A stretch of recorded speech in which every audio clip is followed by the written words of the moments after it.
Berarti Pak Presiden ini tahun baruan di sana ya? Iya. Tapi terlihat Presiden Prabowo beberapa kali menengok ke belakang untuk menyapa warga juga, begitu ya. Begitu dekat, bukan hanya hadir, tapi begitu dekat dan menjalin komunikasi juga dengan warga. Batu Hula. Iya. Oke. Ini Presiden Prabowo lagi bermalam di Tapanuli Selatan ya? Tapanuli Tengah, Tapteng. Di Desa Batu Hula. Batang Toru.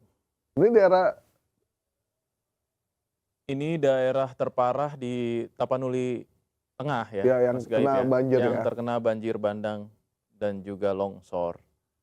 Oke. Tapi kalau dilihat ini ya, harus relokasi karena mulai tempat itu tidak lagi kondusif ya kemudian keadaan di sana menurut ya? Badan Iya, Geologi karena lagi pas layak nonton. untuk dihuni, Bapak. Oh, Kalau Dari Nggak, sejumlah maksudnya nggak itu hujan. sedang berjalan sekarang. tapi ini cuma sekaligus memberi Pembangunan kesan Iya. dan juga pesan kepada semua, 227 termasuk unit kita, masyarakat dari Indonesia, Yayasan bahwa Suci ini Indonesia. bentuk dari kepedulian Di pemerintah APSM ya, baru, yang untuk itu adalah bermalam kemudian di terima kasih kepada Tapanuli PTPN atau di daerah-daerah lokasi bencana. PTPN Kan Pak luasnya Prabowo 5 kemarin udah hektar, ke Bapak Aceh, Presiden. ya. udah ke Kemudian juga beberapa Padang, lokasi yang udah sedang ke kami Sumatera Barat. mintakan Sekarang untuk beliau lanjut pembangunan Huntara dan berkunjung ke Huntap di beberapa Tapanuli. lokasi, ada 3 lokasi Dan karena ini ya, desa-desa ini menjadi berada di sinyal dekat bahwa lokasi PTPN 4. acara Semuanya kemudian perayaan tahun baru diberikan di tanah oleh 2025 ke Bapak 2026 ini memang Kemudian tadi kita juga lakukan sudah dengan dilakukan suasana 119 yang ini ya, untuk suasana rumah Penuh yang keprihatinan. penuh dengan keprihatinan, betul. hunian sementara. Ya kalau Dan ini jadi presidennya contoh aja ya. udah Kami bersyukur datang ke tempat kepada pengungsi, ya menteri-menteri juga harus ngikutin kan. Ya, Gitu. Jadi jangan bikin perayaan yang berlebihan, Ya. bikin minum-minum yang berlebihan. ya, termasuk kepala daerah ya, menjaga Iya. daerahnya untuk juga tidak melakukan perayaan pergantian tahun dengan cara yang berlebihan. Iya, gitu. Jadi kalau presidennya aja udah bersama rakyat nonton layar tancap, ya yang lainnya juga harus. dengan memberikan Tapanuli dana Selatan. tunggunya. Ya, betul, 600.000 Tapanuli Selatan per berarti ya. bulan yang sudah kemudian Dan- dibayarkan sekaligus untuk 3 bulan, sehingga Bapak Presiden Ini kira-kira nontonnya film apa nih, Ndri? pengungsi di Tapanuli Selatan Nggak tahu nih. sekarang Nonton kemudian film Berapa? apa nih? tersisa Filmnya film timur pasti. 4.650. Yang main Iko Uwais itu. Iko Uwais, iya. Kan kata itu mesti soal Pak Prabowo Iya, ya. iya, Pak iya, Prabowo iya. muda ceritanya. Iya. Ini bisa selesai Tapi sebelum Lebaran. biasanya kalau layar tancap kayak dulu kita ya kecil ya. Filmnya kalau nggak Binyamin, Iya. Warkop, Warkop, si Pitung sama film horor, film horor Susana, atau itu si buta dari gua hantu. Iya. Udah nggak pernah ada ya sekarang ya layar Iya, tancap ya? layar tancap udah. Kemana ya? Hari di sini terisolasi Bapak. Tetapi Mungkin anak Gen Z juga nggak kenal kali layar tancap ya. Iya, apa sih layar tancap gitu kali ya?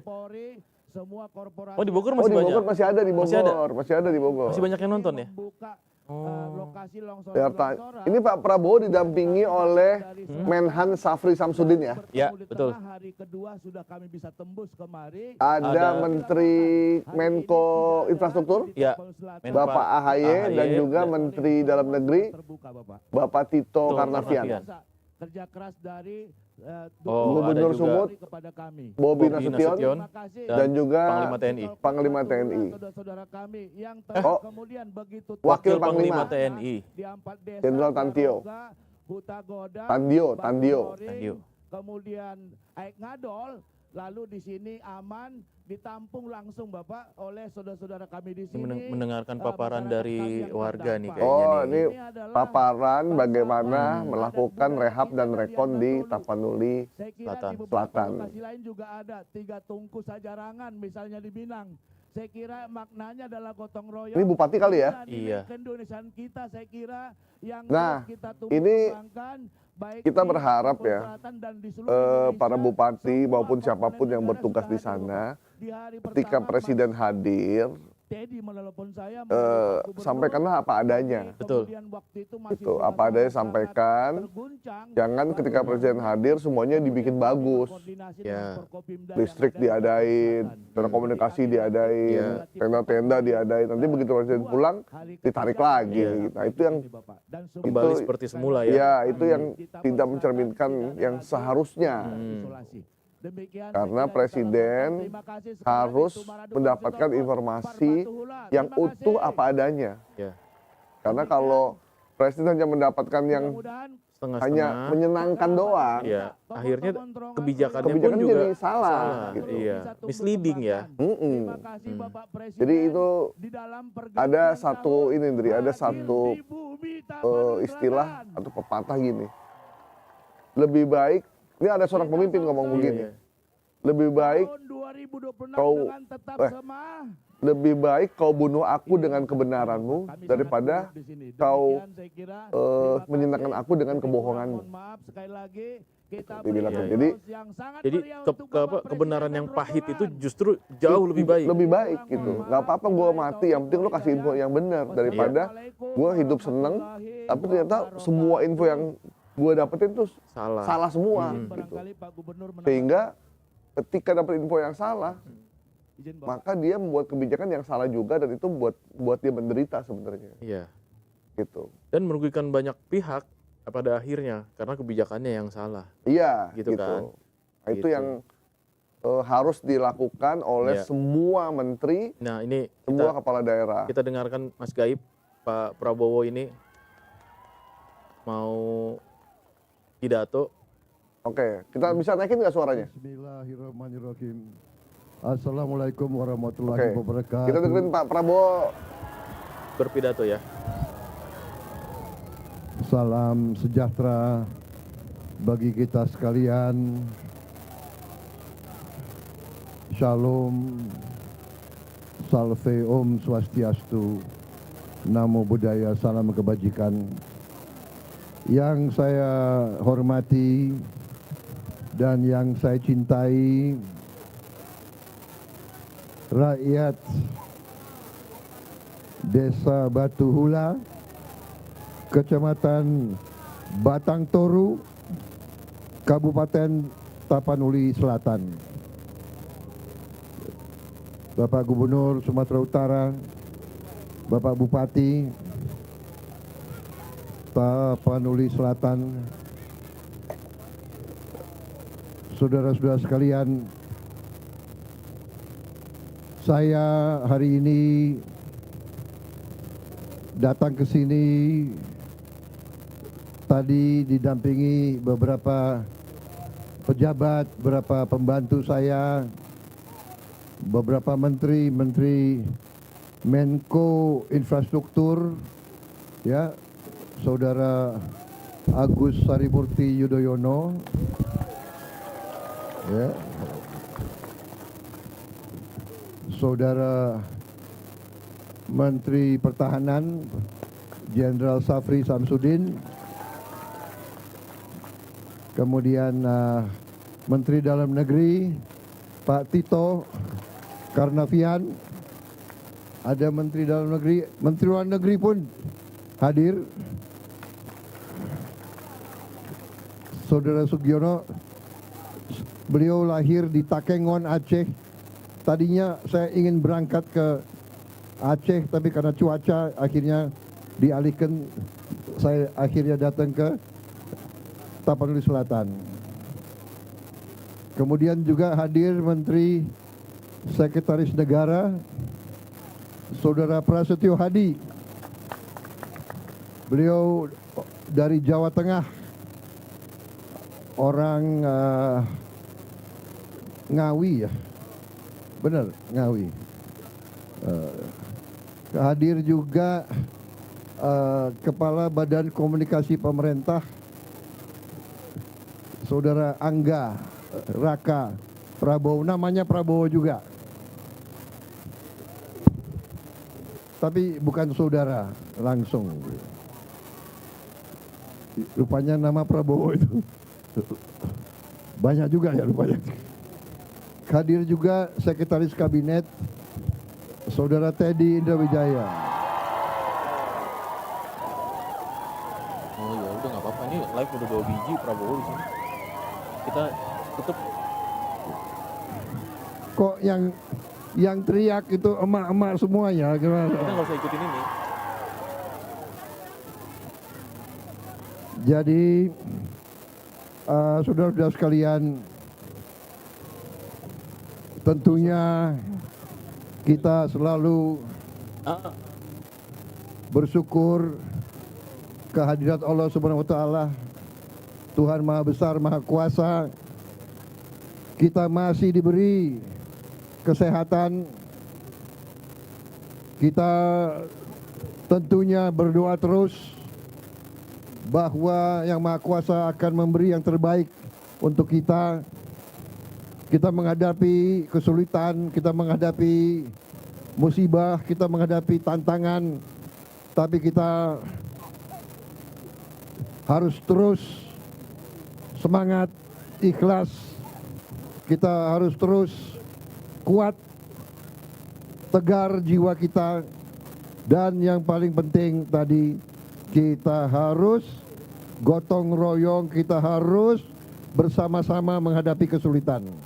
Dan percayalah bahwa pemerintahmu, bahwa pemimpin-pemimpinmu, bahwa presidenmu tidak akan pernah meninggalkan saudara-saudara sekalian. Kita akan bersamamu.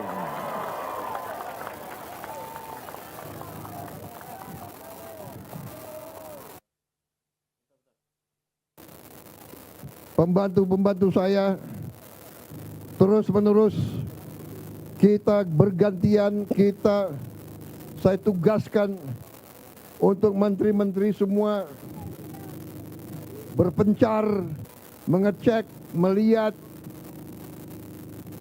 memeriksa semua perkembangan di semua daerah yang berdampak. Saudara-saudara sekalian, negara kita sangat besar, sangat indah, sangat makmur, tapi memang kita harus waspada terhadap alam. Karena itu alam harus kita hormati, alam harus kita jaga, alam harus kita rawat.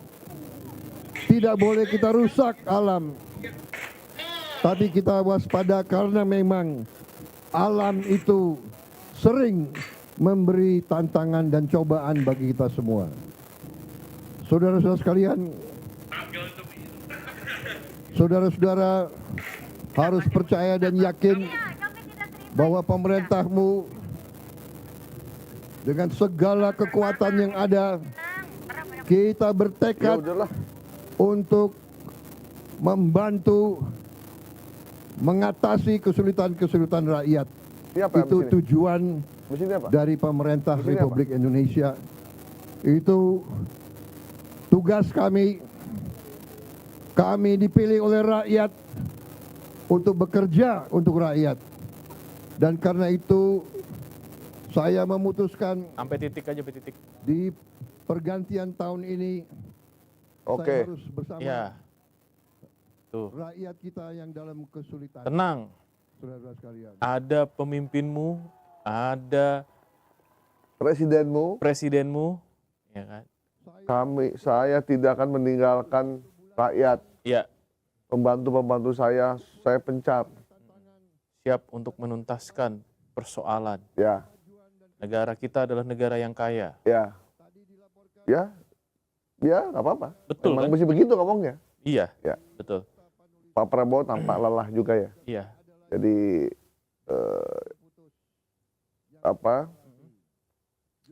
harus banyak istirahat juga, kasihan. Iya. Kehadiran Pak Prabowo di tengah-tengah masyarakat ini bagian dari bentuk kepedulian beliau, dan masyarakat sepertinya udah paham soal itu. Dan ya kita percaya bahwa pemerintah pasti akan membantu masyarakat kan. Iya. Bukan udah kewajiban ya? Iya, kewajiban. Iya. Kewajiban kan juga uang yang dikeluarkan pemerintah kan juga bukan uang pribadi kan. Iya. Tapi kan uang dari masyarakat juga, dari pajak juga. Iya. pemerintah itu hanya dipercaya untuk mengelola, ya, mengelola ya, dipercaya untuk mengelola ya. Dalam dikasih waktu 5 tahun, 10 tahun, setelah itu gantian dengan yang lain. Ya. Jadi cuma mengelola saja untuk, jadi udah memang satu hal yang lumrah dan mutlak harus dilakukan. Cuma dalam situasi bencana tidak bisa itu hanya dilakukan oleh pemerintah sendiri. Betul. Itu mesti ada civil society, ada relawan, melakukan filantropi, dan ternyata dalam beberapa bencana yang terjadi di Indonesia justru para relawan itu datang lebih dulu memang. Gitu. Padahal tadi Pak Prabowo bilang juga kita harus bergotong royong. Iya memang. Itu harus digaris bawah itu, bergotong royong untuk menyelesaikan masalah bencana ini. Ya, gitu. Mudah-mudahan di 2026 tidak ada lagi teror-teror ya. Buat civil society yang menyuarakan banyak hal tentang situasi negara gitu. Karena kan check and balance itu penting juga gitu. Karena tidak ada satu pemerintahan yang sempurna. Yang sempurna, yang hanya benar. Cuma itu yang benar tuh nggak ada. Itu namanya otoriter kalau kayak gitu. Dan tidak ada lagi pejabat-pejabat yang akhirnya mengadu domba antara civil society tadi dengan apa yang sudah dilakukan oleh pemerintah. Iya, kemarin kan sempat ramai itu. Ya, ini jadi pelajaran penting lah yang membuat bencana Sumatera itu menjadi kelihatannya agak amburadul gitu ya. Itu karena para pejabatnya juga banyak acting sih. Satu banyak acting, dua salah ngomong. Diawali dengan kesalahan dari kepala BNPB tuh. Bahwa hanya mencekam di medsos, itu benar-benar statement paling absurd yang pernah jadi dilakukan oleh seorang pejabat di tengah bencana tanpa melihat situasi yang sebenarnya. Nah itu yang memicu akhirnya semua orang mengecek ke lokasi dan semua orang memposting dengan penuh amarah, dan ya ini yang terjadi sekarang. Iya. Ya mudah-mudahan di 2026 kita lebih solid. Solid!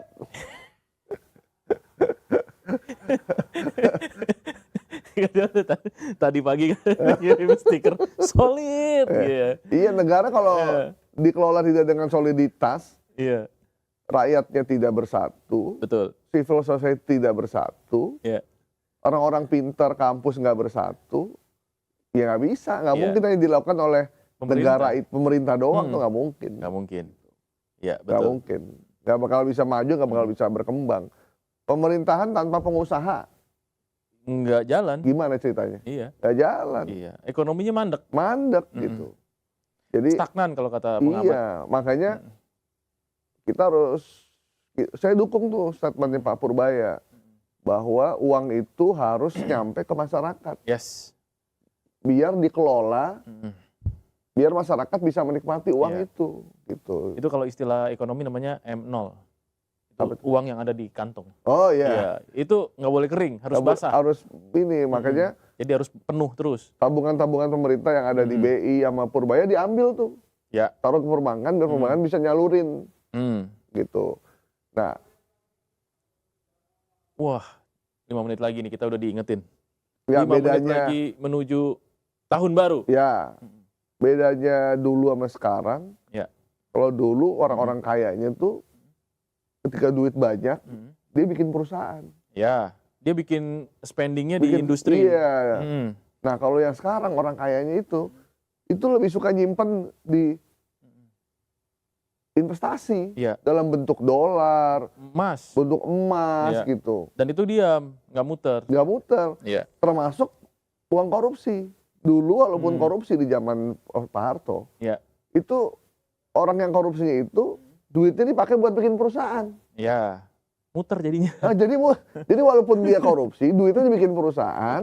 Walaupun nggak bener itu ya. Walaupun nggak benar, tapi buat tenaga kerja nambah, orang bisa kos-kosan segala macam. Nah kalau sekarang uangnya itu, uang korupsi itu disimpan. Ataupun dicuci uangnya, ditaruh ke orang-orang tertentu. Ya, atau luar negeri. Oh, taruh di luar negeri. Iya, muternya di sono. Apalagi kalau duitnya dalam bentuk dolar, bentuk ini gitu. Jadi udah korupsi, nyusahin rakyat, Iya. Ekonomi efeknya nggak ada. Iya. Kalau dulu masih agak mending lah. Iya.